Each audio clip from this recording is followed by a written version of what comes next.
If you're gay, then you're gay. Don't pretend that you're straight. You could be who you are any day of the week. In the past, I've been a nasty. They weren't kidding when they called me, well, a witch. But you'll find that nowadays, I'm in it on my ways. Repenting seen the light of niggas switch. And I fortunately know a little magic. It's a talent that I always have possessed. And here lately, please don't laugh, I use it on behalf of the miserable, lonely, and depressed. For unfortunate souls in pain, in need. There's one longing to be thinner, that one wants to get the girl. And do I help them? Yes, indeed. For unfortunate souls, so sad, so true. They come flocking to my culture, French spells, but please, and that help them. Yes, I do. Now it's happened once or twice, someone couldn't pay the price, and I'm afraid I had to rake across the coat. Yes, I've had the complaint, but on the whole, I've been a saint to those poor unfortunate souls. Poor unfortunate souls in pain, in need. There's one longing to be thinner, that one wants to get the girl, and do I help them? Yes, indeed. Poor unfortunate souls, so sad, so true. They come flocking to my culture, French spells, but please, and that help them. Yes, I do. Some men up there don't like a lot of blabber. They think a girl who got sips is a bore. Yes, some ladies much prefer the ladies not to say a word. And after all, dear, what is idle prattle for? They're not all that impressed with conversation. True gentlemen avoid it when they can, but they don't twin fawn on a lady who's withdrawn. It's she who holds her tongue with it. Poor unfortunate soul, go ahead, make your choice. I'm a very busy woman and I haven't got all day. It won't cost much. That's your choice.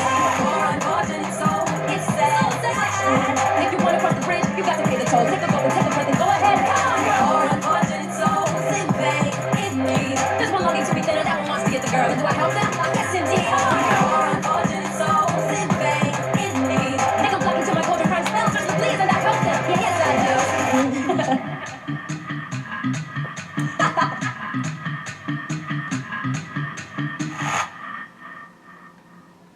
So that was Poor Unfortunate Souls from Descendants 2 by China and McLean. So, in the last chapter, chapter 35 of The Nerd, apparently we found out that they took 3 pregnancy tests and only 1 apparently came up negative, but we all know that Niall is pregnant. So, chapter 36. Liam's point of view. 2 months later. Niall's almost 3 months pregnant, and the hormone pills he has to take them. Make him extremely moody. He gets mad about the smallest things, and sometimes it drives me crazy.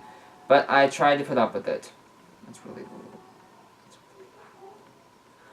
Liam, where's my goddamn ice cream? He yelled from upstairs. I sighed as I clutched the spoon in my hand tightly, sucking in a breath so I wouldn't snap. I'll be there in a minute, I called back up as he scooped another spoonful of the frozen dessert into a bowl before putting the stuff back and jogging up the stairs. When I got there, he glared at me. "Took you long enough," he grumbled. I took a deep breath through my nose and handed him the bowl, and he took it. I was about to go back downstairs, but he grabbed my wrist, making me stop and turn towards him. "Please stay." He asked. His mood changed instantly, and he gave me those puppy dog eyes. He poked out his bottom lip inside. I nodded and got in the bed next to him and he cuddled into my side. I wrapped my arms around him as he ate. When he finished, he rested his head on my chest, and I put a hand on his small bum. "You realize that you're gonna be back in school soon. I'm gonna have to start college, right?" He asked. I nodded and kissing the top of my head. "Yeah, babe, I do. But I have a surprise for you."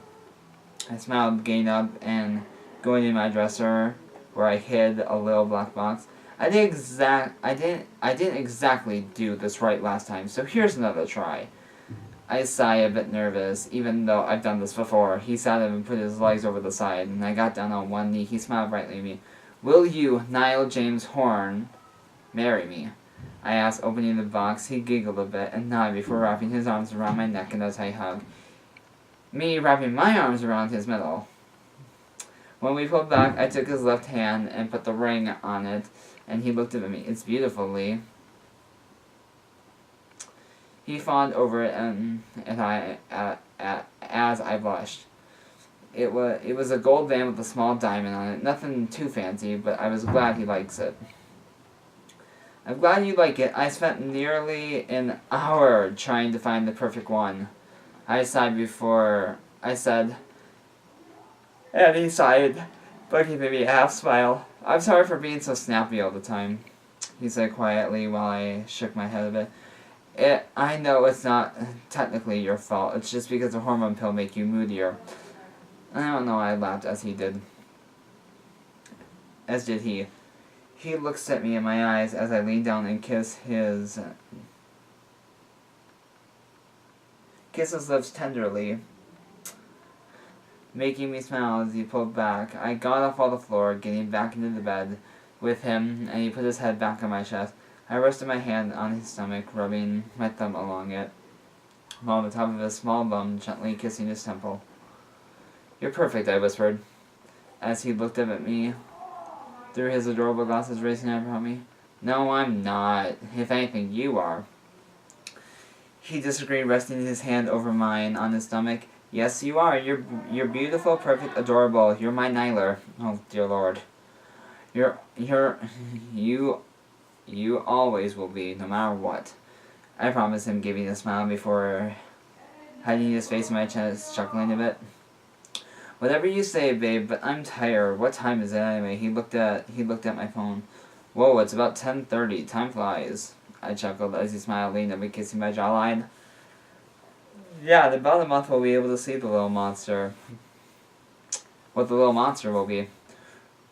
He brought up, leaning back and patting his small bum lightly.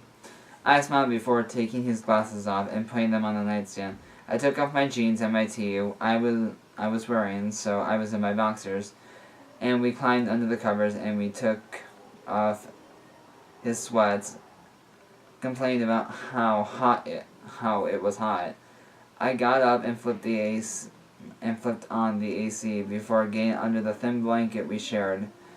He would usually cuddle up against my side, but right now his back was facing me, and his leg was sticking out of the blanket as he nuzzled his face into the pillow.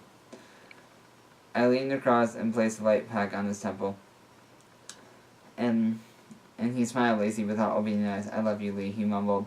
"I love you too, baby," he replied, nuzzling his nose into my hair before laying down next to him and wrapping with my arm wrapped around his waist. I smiled happily before drifting into a peaceful sleep. So, question of the video. What do you think, what gender do you think the baby's going to be? Do you think it's going to be a boy or a girl? I wish I knew, because sadly I don't remember. And I think that's bad that I don't remember.